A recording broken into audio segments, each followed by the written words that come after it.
এই পিপিলিকার ডিমগুলো খাইতে খুবই মজা, আসলে খুবই পুষ্টি। দেখেন পিঁপড়াগুলো ডিম ছাড়তেছে না।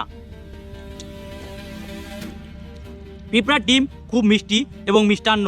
যারা পিপিলিকার বা পিঁপড়ার ডিম সেবন করবে প্রতিনিয়ত তাদের বীর্য শক্তি দ্বিগুণ হবে, তাদের দেহের খাদ্যের চাহিদা পূরণ করবে। আর এগুলো তো প্রচুর পুষ্টি, আমি খেয়ে নিজেও দেখাচ্ছি। পিঁপড়া কামড় দিলে শরীর যেমন উত্তেজিত হয়, ঠিক পিঁপড়ার ডিম গ্রহণ করলে শরীরের লিঙ্গ অতটুক উত্তেজিত হয়। পিঁপড়ার ডিম খাওয়াটা আমাদের জন্য খুবই জরুরি। যারা লিঙ্গের সমস্যায় ভুগতেছেন, তাড়াতাড়ি শরীরকে উত্তেজিত করতে চান, তাদের জন্য এই পিপিলিকার ডিমগুলো খুবই মজা আর খাইতে সুস্বাদু।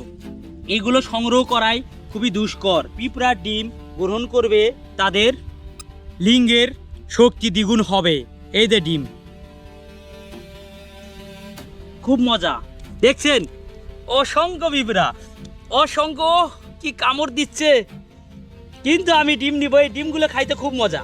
খুবই কষ্ট করে এই পিপিলিকার বা পিঁপড়ার ডিমগুলো সংগ্রহ করলাম, আর এগুলো খাবো, আমি শক্তি নিচ্ছি।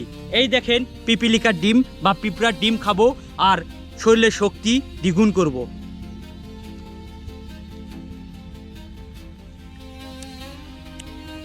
আহ কি মজা।